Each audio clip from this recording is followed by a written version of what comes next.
Hello everyone दोस्तों, कैसे हैं आप लोग। आज है हमारा 1000 वीडियोस की सीरीज का 241 नंबर का video and hopefully last video of eigen value. Okay, तो आइगन वैल्यू की हमारी सीरीज में हमने काफी सारे क्वेश्चंस अब तक डिस्कस कर लिए हैं और देखिए आज का जो लास्ट क्वेश्चन है आइगन वैल्यूज की सीरीज का क्या बोलता है।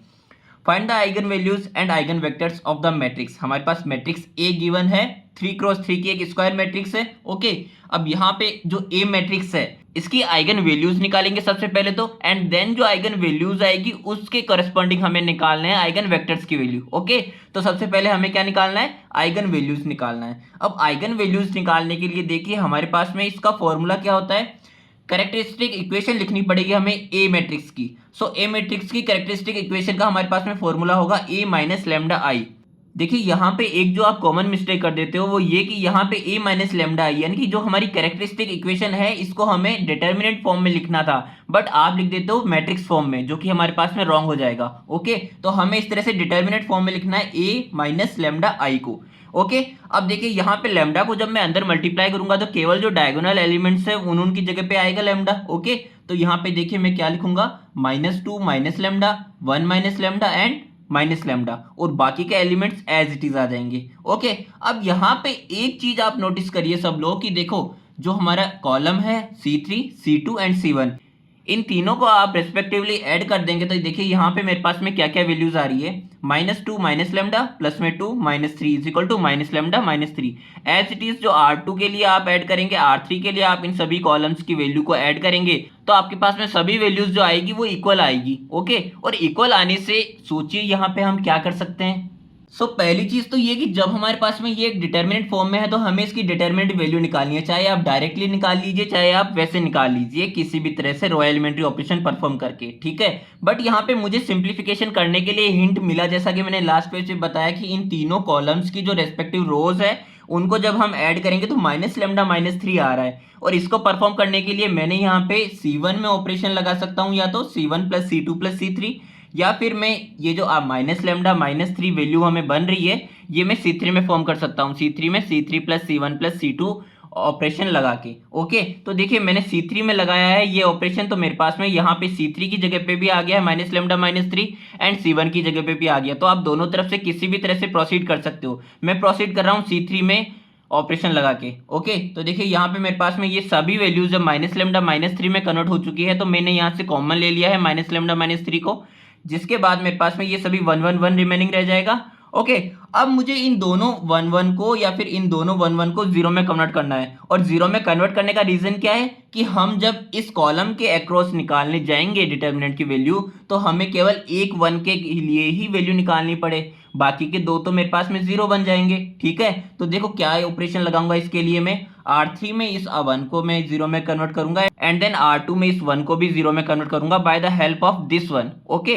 तो यहाँ पे इसको जीरो में कन्वर्ट करने के लिए देखिए मुझे क्या ऑपरेशन लगाना पड़ेगा, R2 में R2 minus R1 as it is R3 में R3 माइनस R1, जिसके बाद मेरे पास में ये दोनों वैल्यूज जीरो में कन्वर्ट हो जाएगी और बाकी की जो अनदर वैल्यूज है इस रोज की ये भी हमारे पास इसके अकॉर्डिंगली चेंज हो जाएगी। ओके, तो देखिए इसके बाद में जब मैं इस कॉलम के अक्रॉस अब डिटर्मिनेंट वैल्यू निकालने जाता हूँ तो मेरे पास में जब मैं इस कॉलम के अक्रॉस जाऊंगा तो ये कॉलम हमने छोड़ा, ये रो हमने छोड़ी, एंड जो हमारे पास ये बचा इसको मैंने क्रॉस मल्टीप्लाई को माइनस करना है, तो यहाँ पे 4 प्लस लेमडा मल्टीप्लीकेशन -4 माइनस में -1 minus lambda and then 1 plus lambda. Okay, अब देखिए यहाँ से जब मैं सिंप्लीफाई करूंगा तो मेरे पास में एक क्वाड्रेटिक इक्वेशन आएगी, और अब इस क्वाड्रेटिक इक्वेशन के भी हमें फैक्टर्स निकालने हैं। तो यहाँ से जब मैं फैक्टर्स निकालूंगा तो मेरे पास में 3 फैक्टर्स निकल के आ चुके हैं, lambda is equal to -3 and 5, जहां पे आप एक चीज देख सकते हो कि -3 जो है मेरे पास में 2 टाइम्स रिपीट है। ओके, प्रॉब्लम में सबसे मेन तो आपको ये जानने को मिलेगा जब हमारे पास आइगन वैल्यूज रिपीटेड होती है तो उस कंडीशन में हम किस तरह से आइगन वेक्टर्स की वैल्यू को निकाल सकते हैं। ओके, तो पहली चीज तो ये कि हमारे पास में जो वैल्यूज निकल के आई है कैरेक्टरिस्टिक इक्वेशन से, तो कैरेक्टरिस्टिक इक्वेशन के जब हमने फैक्टर्स करे तो हमारे पास में क्या निकल के आए, कैरेक्टरिस्टिक रूट, बट आप इसको किस नाम से जानते हो, आइगन वैल्यू के नाम से जानते हो, एंड इसी के जो अनदर नाम है वो होते हैं proper value and latent roots. तो अगर आपके पास क्वेश्चन में आ जाता है कि लेटेंट रूट्स निकालो इस मैट्रिक्स के तो आपको कंफ्यूज नहीं होना है, ठीक है, कॉमन नेम है ये सारे इसी के। फाइनली जब हमारे पास आइगन वैल्यूज की वैल्यू निकल के आ चुकी है तो मैं निकालूंगा आइगन वेक्टर्स की वैल्यू। तो आइगन वेक्टर्स की वैल्यू निकालने के लिए देखिए हमारे पास में आइगन वैल्यूज निकल के आई है 3 -3 -3 and 5। Okay, so we will determine eigenvectors individually. First of all हम -3 के करस्पॉन्डिंग निकाल रहे हैं। So eigen vectors corresponding to the eigen value lambda is equal to -3।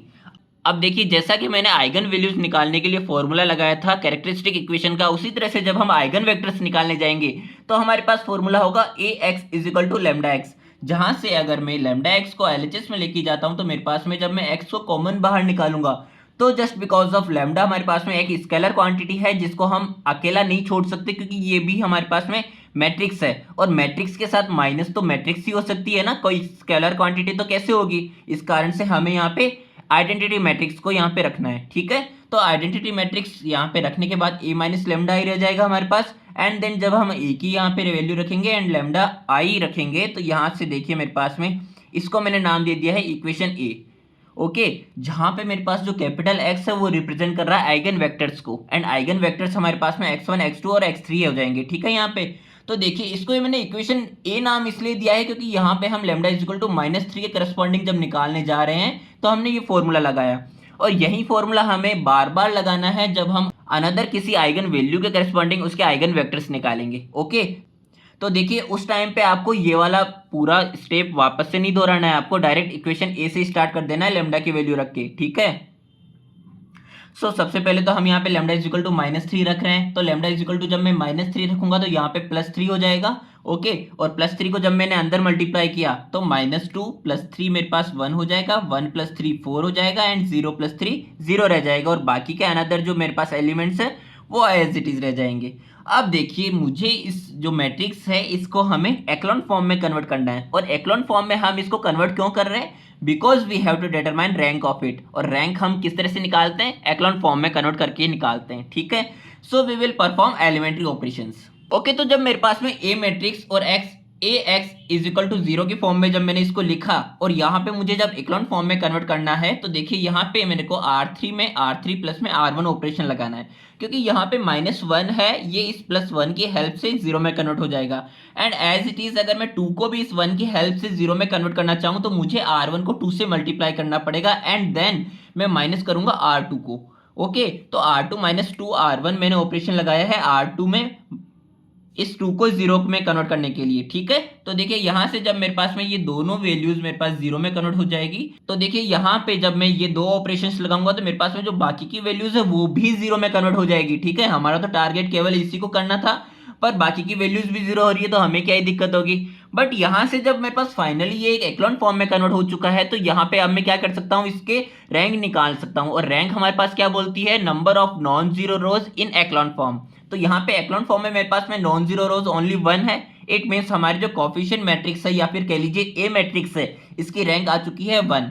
अब पहली चीज तो ये जानिए कि हमने यहाँ पे रैंक क्यों निकाली है, क्योंकि हमारे पास में number of linearly independent solution का फॉर्मूला होता है n-r, और हम ये फॉर्मूला क्यों लगा रहे हैं ये भी मैं बताऊंगा आपको। तो number of linearly independent solution के लिए n-r, और n की यहाँ पे मतलब होता है नंबर ऑफ अननोन वेरिएबल्स, जो कि हमारे पास में कितने आए हैं, 3 आए हैं, एंड r हमारे पास क्या है, रैंक ऑफ ए मैट्रिक्स, तो यहाँ पे 3 - 1 यानी कि 2। अब ये 2 है, ये हमें इंडिकेट कर रहा है कि हमारे पास में जो x1 x2 और x3 अननोन वेरिएबल्स है इसमें से हमें एनी 2 अननोन वेरिएबल्स को ऑर्बिटरी कांस्टेंट्स मानना ही पड़ेगा। इसको सॉल्व करेंगे तो हमें एनी 2 अननोन वेरिएबल्स को ऑर्बिटरी कांस्टेंट मानना ही मानना पड़ेगा, बट कंडीशन क्या रहेगी, विथ नो रिपीटेशन, यानी कि हम जो भी किन्हीं 2 अननोन वेरिएबल्स को मानेंगे उनकी हमें वैल्यूज जो भी कंसीडर करनी है वो रिपीटेशन के साथ में नहीं करनी है, वहां पे रिपीटेशन नहीं होना चाहिए, एंड वो जो वैल्यूज होगी वो इनिशियल वैल्यू से स्टार्ट होगी, यानी कि हम 0 1 -1 से स्टार्ट करेंगे उनको, ऐसे नहीं डायरेक्ट 8 9 10 लिख दिया है। ठीक है, ओके, सो यहाँ पे मैंने जब यहाँ पे हमें लेट करना है तो हमने x2 को लेट किया है k2 के लिए एंड x3 को लेट किया है k3। ओके, अब जब मैंने x2 और x3 को लेट कर लिया तो मैं x1 की वैल्यू इस इक्वेशन से निकाल सकता हूँ। पहली बात तो ये कि ये इक्वेशन कहाँ से आई, तो देखिए ये इक्वेशन हमारे पास जब हम करस्पॉन्डिंग रो को करस्पॉन्डिंग कॉलम के साथ मल्टीप्लाई करेंगे तो यहाँ पे मेरे पास x1 + 2x2 - 3x3 = 0 आएगा।